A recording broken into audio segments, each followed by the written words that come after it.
नमस्कार. रानभाजी महोत्सवात मी आरोग्यनीतीकडून भाग घेत आहे. तरी मी तुम्हाला आज रानभाजी कशी करायची ते दाखवणार आहे. मी स्मिता भंगाळे, पुणे दाहेरी येथे राहते. तरी आता आपण रेसिपीकडे वळूयात. इथे मी सगळी तयारी करून ठेवली आहे. या भाजीला आपल्याला थोडा लसूण 3-4 पाकळे मी बारीक कापून घेतलाय. एक बारीक कांदा चिरून घेतलाय. त्याच्यानंतर तेल 1 पळी कढईमध्ये घेतलंय. त्याच्यानंतर जिरं मोहरी 1 चमचा साधारणतः. त्याच्यानंतर हिंग 1 चमचा, मीठ चवीनुसार, नंतर हळद थोडी आपली चवीनुसार 1 चमचा, लाल तिखट 1 चमचा, डाळीचं पीठ 1 वाटीभर घेतलंय मी साधारणतः. आणि मेन म्हणजे ही चिवईची भाजी. याला कोणी चिवळी म्हणतं किंवा चिवई म्हणतं. तर ही साधारणतः 1 आटपाव भाजी मी आणली होती.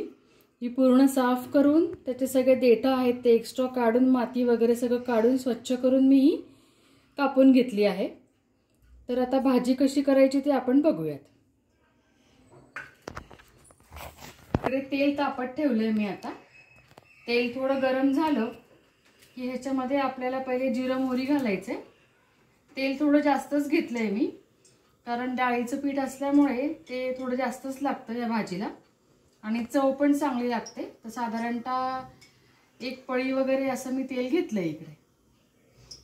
तर आता तेल गरम झालं की आपण सर्वात पहिले जिरं मोहरी घालणार आहोत.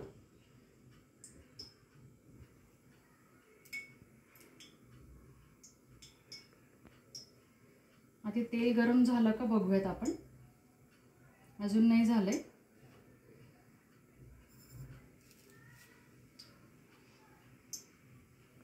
थोडं पाणीही घेतलंय मी. जर वाफेवर पाणी लागलं तर आपल्याला पाणी टाकायला लागतं भाजीमध्ये. त्याच्यामुळे पाणीही घेतलंय मी अर्धा ग्लास.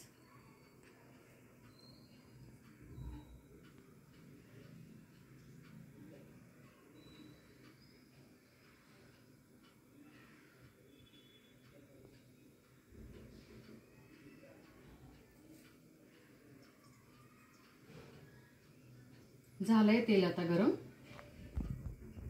तर तेल गरम झाल्याशिवाय जिरं मोहरी टाकायचं नाही, कारण ते तडतडायला पाहिजे टाकल्या टाकल्या. आता झालंय गरम. पहिले जिरं मोहरी घालते. ते घातलं की मी हिंग घालते त्याच्यामध्ये, कारण डाळीचं पीठ असल्यामुळे ते वाटूळ असल्यामुळे थोडं हिंग घातलं की ते आपल्याला त्रास नाही होत. जिरं मोहरी हिंग घातलं की त्याच्यामध्ये थोडं लसूण घालते.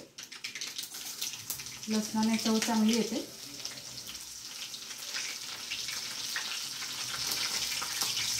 लसूण घातलाय तो थोडा तडतडू द्यायचा.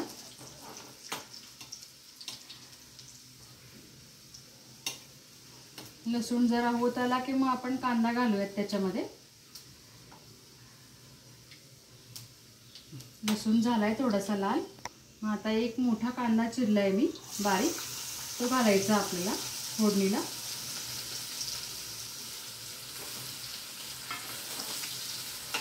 कांदाही चांगला लाल होऊ द्यायचा आहे आपल्याला. परतून घ्यायचा आहे चांगला.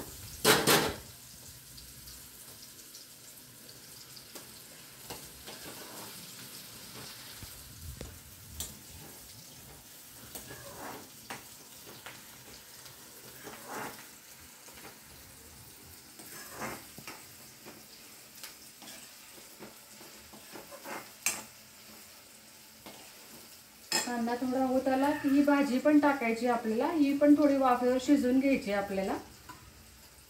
साधारणतः 1 आटपाव भाजी पूर्ण मी निवडून साफ करून घेतली आहे. त्याच्यामध्ये बरेच माती मुळं असतात, घाण असते, काड्या वगैरे असतात. ते सगळं साफ करून घ्यायला लागतं. जर का मोठी मोठी देठं आली तर ती काढून टाकायची आपल्याला. अशी कधी कधी मोठी देठं येतात ती काढून टाकायची. त्याच्यामुळे भाजीला मग चांगली चव नाही येत.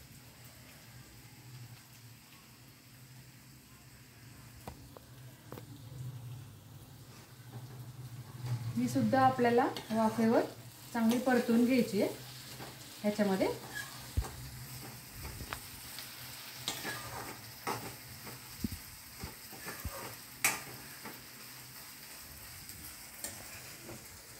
ह्याच्यावर मी थोडं झाकण ठेवणार आहे आणि ह्याला वाफ देऊन आपण थोडं शिजवून घ्यायचं.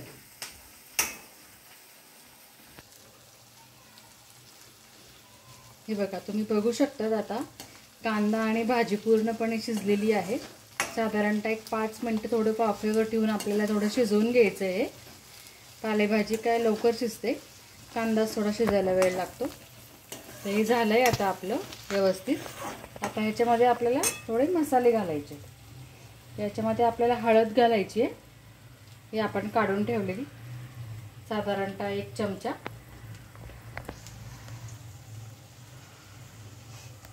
त्याच्यानंतर आपल्याला थोडंसं लाल तिखट टाकायचे 1 चमचाभर.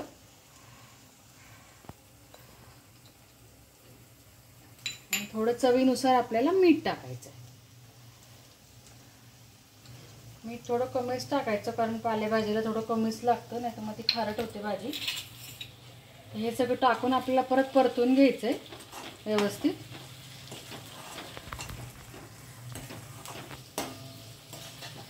बाकीचे मसाले टाकायची काही गरज नाही याच्यामध्ये, एवढंच टाकतो आपण, त्याने छान चव येते कांदा लसणामुळे. छान परतून घ्यायचे हे असं मसाले.